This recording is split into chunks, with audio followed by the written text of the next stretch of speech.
I will speak about two things that have occupied me very much the last years. I have published a book recently. What is it? Here it is. No, yeah. About the citizen of the world, first published in Danish and then translated into English. And some years ago, I published a book in Danish, German, and French about the irreplaceable. And I tried to show the connection between these two ideas, the irreplaceable and the bioethics. I understand ethics as a care about the good life. And if we understand bioethics as a kind of ethics that focus on care about life confronted with today's advanced technology, and if we define cosmopolitanism in our time as a kind of care about the life of humanity confronted with the global burning issues of today, then bioethics can be understood as belonging to cosmopolitanism. In my book there, I mentioned a citizen of the world. I have mentioned three burning issues of our time. First, the problem of financial globalization. The financial crisis in 2008 showed that we need a democratically controlled world economy. Second, the problem of intercultural coexistence. Conflicts and wars between different cultures shows that a reconciliation between cultures, for instance between Islamic and Judeo-Christian cultures, is strongly needed. And third, the problem of physical sustainability of the earth. This is the global problem in which bioethics must focus, since it has to care about living beings challenged by the consequences for humanity of using advanced technology. Human beings are not only increasingly exhausting some of our most accessible but non-renewable resources without being able to replace them with renewable resources, but they are also using production methods that might destroy the natural conditions for human life without enabling us to restore them. We might therefore leave future generations a world without with inferior material conditions to those we know. In particular, a world plagued by anthropogenic global warming. We need to exercise more responsibility toward the earth, so that people in the future world will not blame us for our exploitation of physical capital and the destruction of our world climate. But if bioethics today must be an aspect of cosmopolitanism to grapple with and offer solutions to the burning issues of our time, and if this cosmopolitanism, therefore, is a superior idea that encompasses all aspects of care about the world, on the other hand, bioethics is superior to cosmopolitanism in that bioethical reflection can most clearly express the fundamental normative principle of care about the whole world. Cosmopolitanism, very broadly defined, is a concern about global citizenship. The citizen of the world believes that national citizenship must imply living together with other kinds of national citizenship and must therefore recognize a global citizenship. The global problems that humanity faces today have made it necessary to accept a higher idea of sovereignty than the idea of the sovereignty of the nation state, not in order to abolish the sovereignty of any particular state, but in order to recognize a dual citizenship for every human being, that of the citizen of the state and the citizen of the world. This was the very abstract cosmopolitan idea of the Stoics 2,000 years ago, but it is now becoming politically concrete. Now the questions arise. What is the fundamental principle of cosmopolitanism? This question has recently been discussed by French philosophers In the last two books of professor in philosophy at the Sorbonne, Yves-Charles Sarka, there he proclaimed the idea of the non-appropriability of the earth as a founding principle of cosmopolitanism today. He argues that in our time, the appropriation of the earth is unacceptable, both from an ethical point of view and from a legal point of view, since the earth is the common dwelling of all human beings. I will not deny that the idea of non-appropriability of the earth must be an important normative idea of cosmopolitanism today.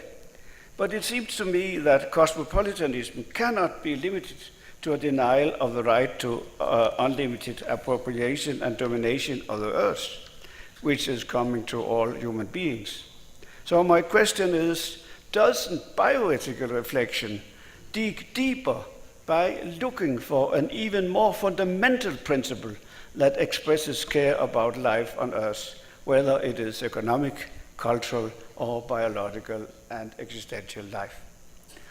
In order to answer this question, we must first clarify why care of living being is a primary demand in our time. In earlier times, ethics was only about concern for the other human being. It was only about good personal relationships. But ethics has been enlarged to include bioethics because medical treatment and biotechnology make possible all kinds of biochemical and technical interventions in living organisms in general and in human beings in particular. Thus, the enlarged concept of bioethics extend from ethics of the relationship between patient and health professional to the ethics of care for animals and for the whole of nature. Bioethics concerns our entire life world, insofar as its ethical judgments are relevant to biomedicine, our treatment of animals, and our conduct in relationship to the ecosphere as such. It is intimately connected to an understanding of the good life with the other, both the other person and the nature in which we live and for which we are responsible. Just as I must show my respect for another person for his or her own sake, I must show also my respect for nature for its own sake, recognizing it as just as irreplaceable as the persons who constitute the condition and an enrichment of my life. This indicates the fundamental principle of bioethics, in my view. It is the irreplaceable of the human being and of living nature. This irreplaceability constitutes an appeal to our care and our responsibility.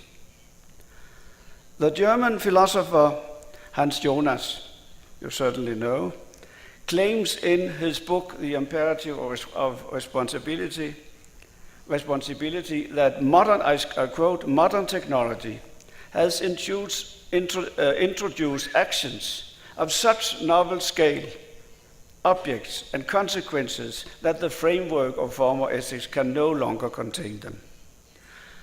The prescription of neighbor ethics still holds in their intimate immediacy, but this sphere is overshadowed by a growing realm of collective action where doer, deed, and effect are no longer the same as they were in the proximate sphere, and which, by the enormity of its power, forces upon ethics a new dimension of responsibility never dreamed of before.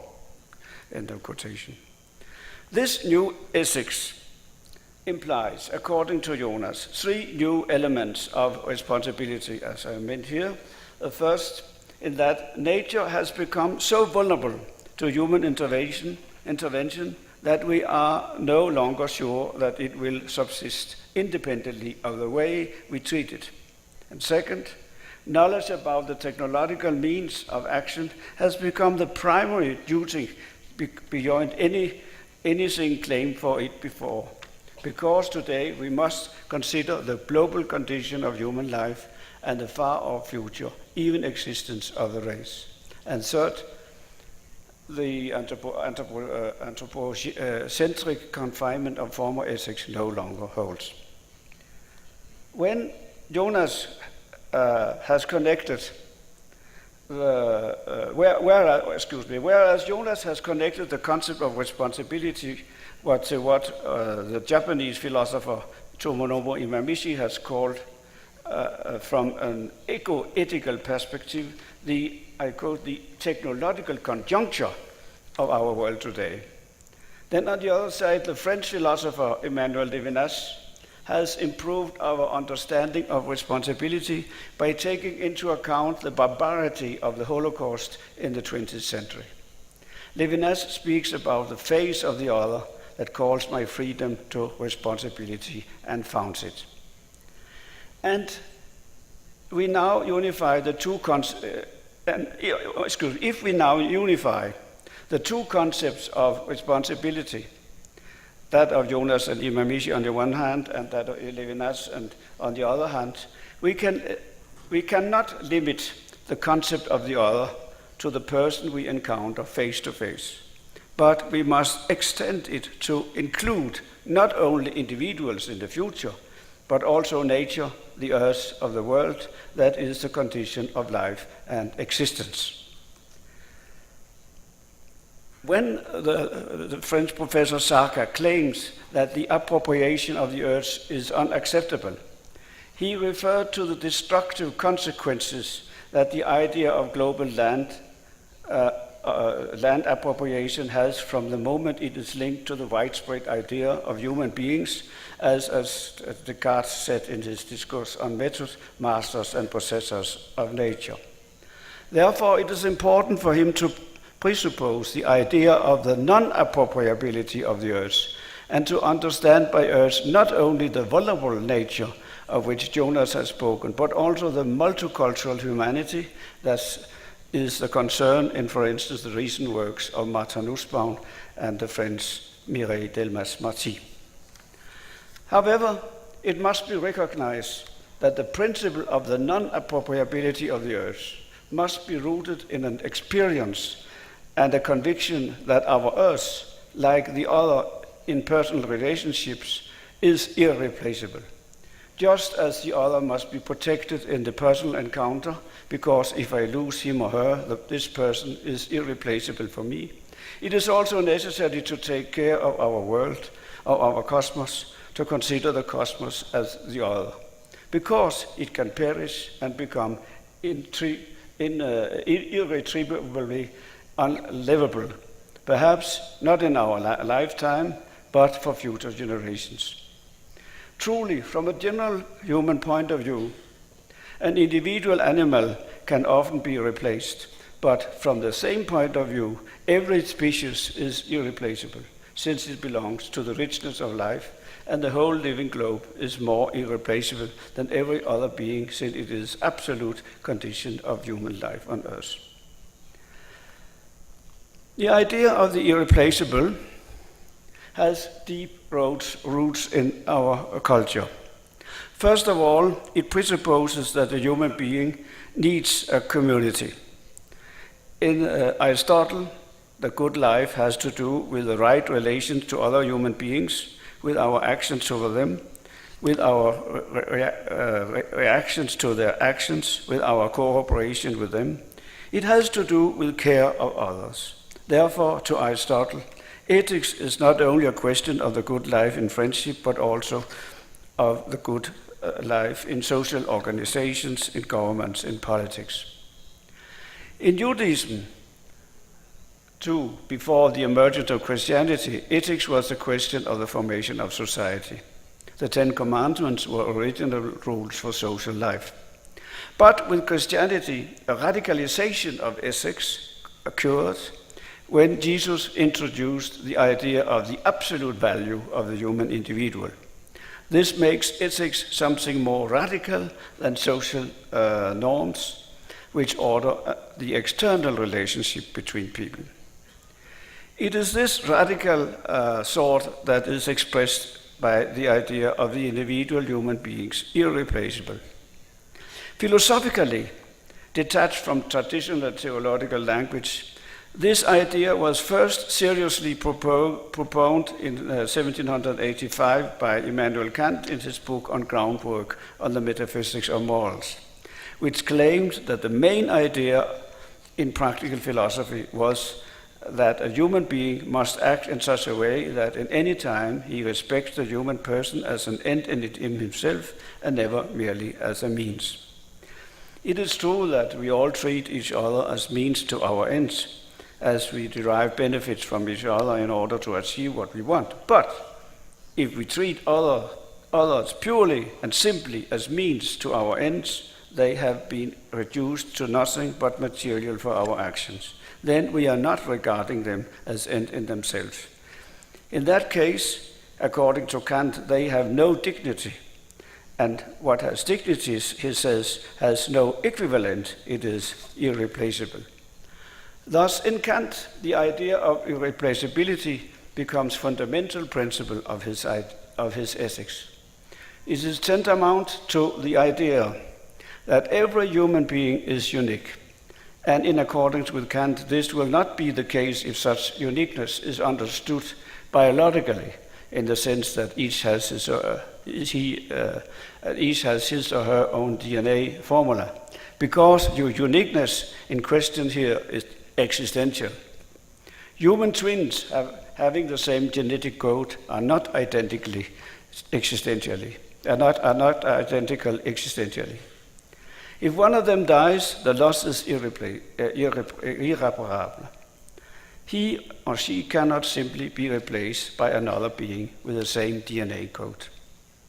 Today, it is this idea of irreplaceable we can adopt as fundamental principle in every bioethical reflection on the protection of the human being and of the whole living world that constitutes our life world.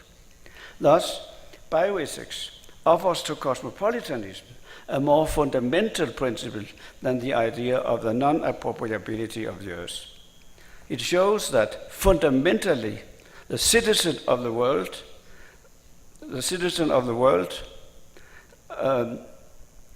whether he or she is concerned with financial, cultural, or ethical coexistence, has to adopt the idea of irreplaceability,